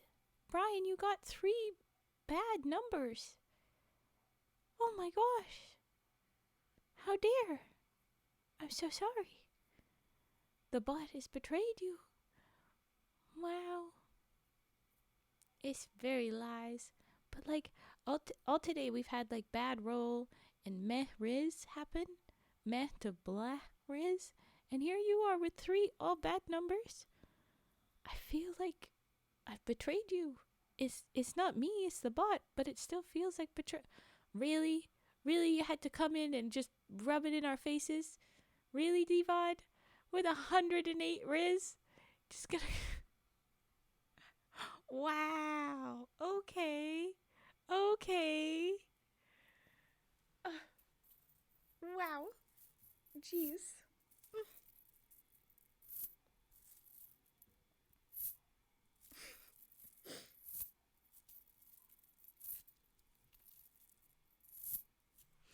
There's our chain all done.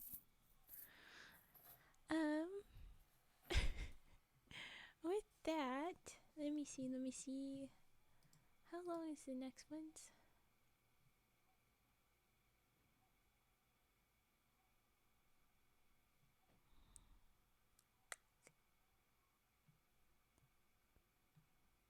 Well, no.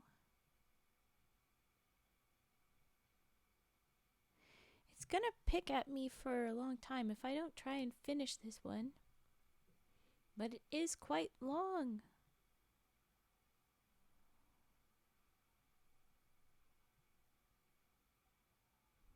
And then there's like a whole next file to read too. So I think what I'll say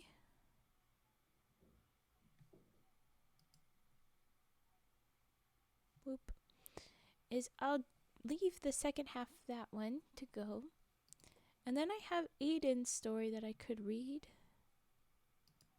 The rule of thee continues to hold true. Wow, Devon. At least you didn't have a good love, but you got a 19. Freaking heck. None of these are very short. None of these are reliably I can read within less than half hour. So, because I kind of should be going, I think I will. I don't want to have to leave early, but I did stay late yesterday. So, it mathed. It mathed. I will leave then. I will round everything up and we will leave early. Sorry. But I will be back at 11 EST or EDT, whatever version it is. And we will do more WP Kinsella stories, which I love, and they are very fun. And then we'll do more SCPs tomorrow. Frogs? My frogs would not be joining us because we're doing very spooky, and we're doing the WP Kinsella can get dark. So they don't want to be here for the sads and the scary. They're such wholesome little dudes. Someone else doing some story reading. Oh, perfect. You guys can go get your story fix from them. Oh, thank you, Brian. The frogs are evils. They are not evil. Dr. Dorian Crane. Ah, yes. Okay, then we will raid over to Dorian. Let us just prep.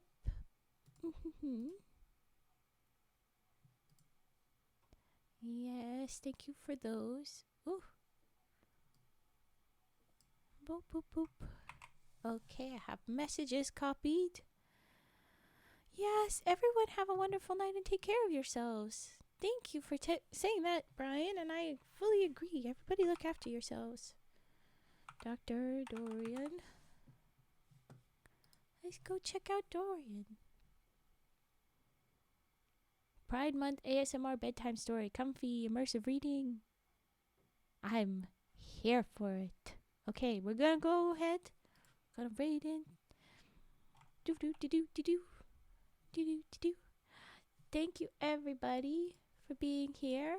Thank you for watching. I'll see you guys soon, hopefully. If not, it's all good. Take care. Alright, here we go. Oh, come on. There we go. It's loading. It's loading. And